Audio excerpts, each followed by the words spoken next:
Romans 3 verses 13 to 18. The depth of our sinful words, wicked ways, and wayward hearts. In Romans 3 verses 13 to 18, Paul delivers a devastatingly precise diagnosis of the human condition, pulling back the thin veneer of moral respectability to reveal the festering corruption beneath. Like a master physician exposing the terminal illness lurking beneath superficial symptoms, the apostle catalogs our depravity with unflinching clarity. Drawing from the Psalms and Proverbs, he constructs a comprehensive indictment that leaves no room for self-justification. This passage stands as God's mirror, reflecting back to us the horrifying truth about our natural state apart from grace. Paul's message is clear. Our sinful condition touches every part of us, our words, ways, and hearts. First, the poison in our words, verses 13 to 14. Paul begins his excoriating analysis with the most visible manifestation of our corruption, our speech. Their throats are open graves. They use their tongues to deceive. The venom of vipers is under their lips. Their mouths are full of cursing and bitterness.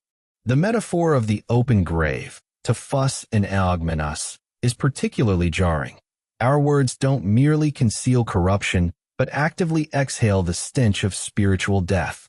Calvin observes with typical insight, as an open grave spreads its pestilential vapors, so the unrenewed heart exhales its corruption through speech. The verb deceive, dalioo, recalls the primordial treachery in Eden, revealing our words as inheritors of the serpent's legacy. When Paul describes our lips as bearing the venom of vipers, eus as paidon, he employs language so vivid we can almost hear the hiss and feel the fatal bite. This is no hyperbolic rhetoric, but sober divine testimony about the lethal potential of our speech. Consider the devastating implications. Every careless word, every whispered gossip, every cutting remark testifies to the moral necrosis within. Our tongues, designed to bless the Lord and build up others, have become instruments of death. Even our silence often conceals venomous thoughts.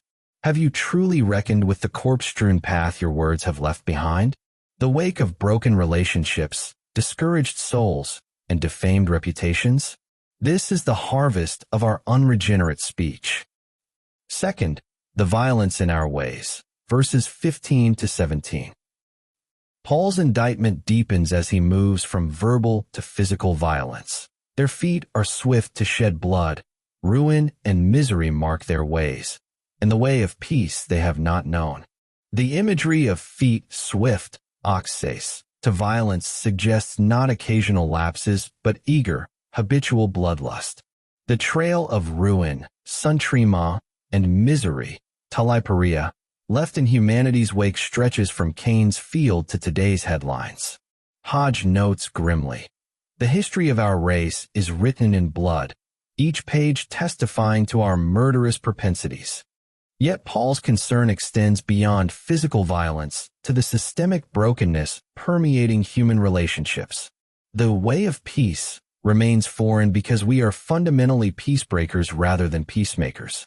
Our depravity manifests not just in overt crimes, but in the subtle violence of selfishness, the ruined marriages, fractured families, and broken communities that mark our social landscape. Even our justice systems and noblest institutions become instruments of oppression. Consider, when have your actions, even those dressed in respectability, actually contributed to human flourishing rather than to the catalog of ruin?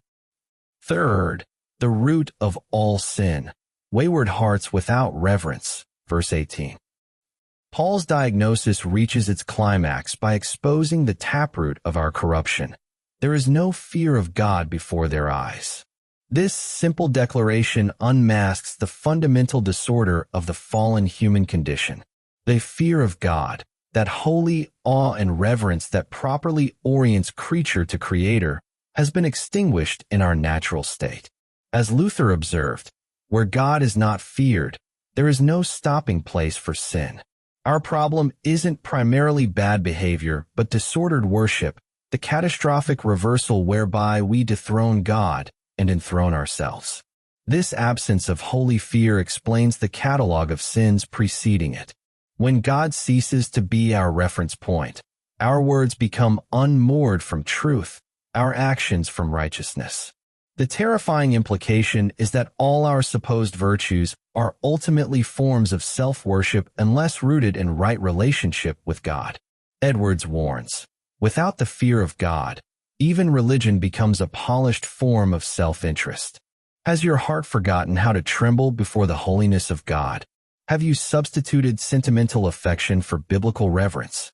Reflections for today.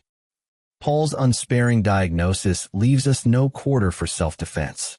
This is the doctrine of total depravity in its raw, unvarnished reality.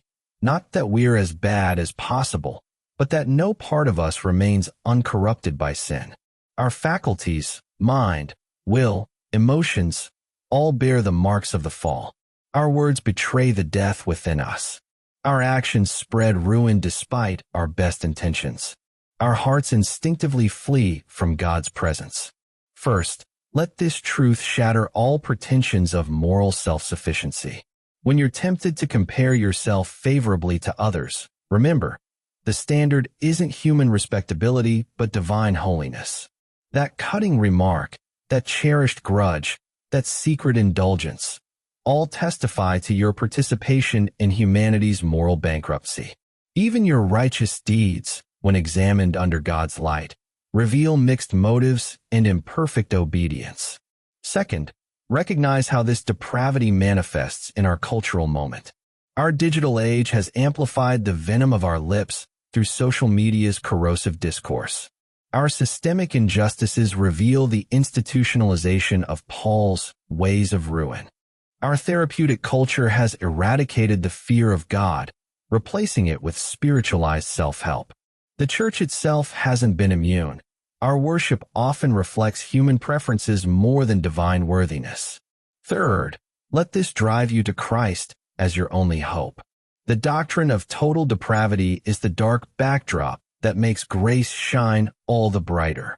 Only when we see the depth of our corruption can we appreciate the miracle of regeneration.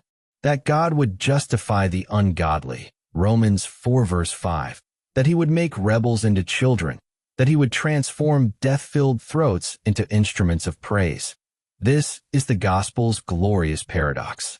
Finally, live in the tension of already not yet sanctification. While redeemed, we still battle remaining corruption. Let this keep you humble yet hopeful. Your struggle with sin doesn't negate your salvation, but confirms the ongoing work of the Spirit.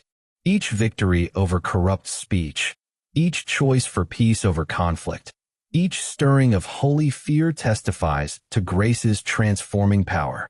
Conclusion. Paul's grim diagnosis ultimately serves a redemptive purpose to demolish all human pride and drive us to Christ. The same mouth that confessed no fear of God can now declare Jesus is Lord. The feet once swift to shed blood can now carry the gospel of peace. The heart once hostile to God now loves his law. This is grace's miracle, not improving our old nature, but crucifying it and raising us to new life. Let this truth humble you, amaze you, and propel you into worship and witness. Amen.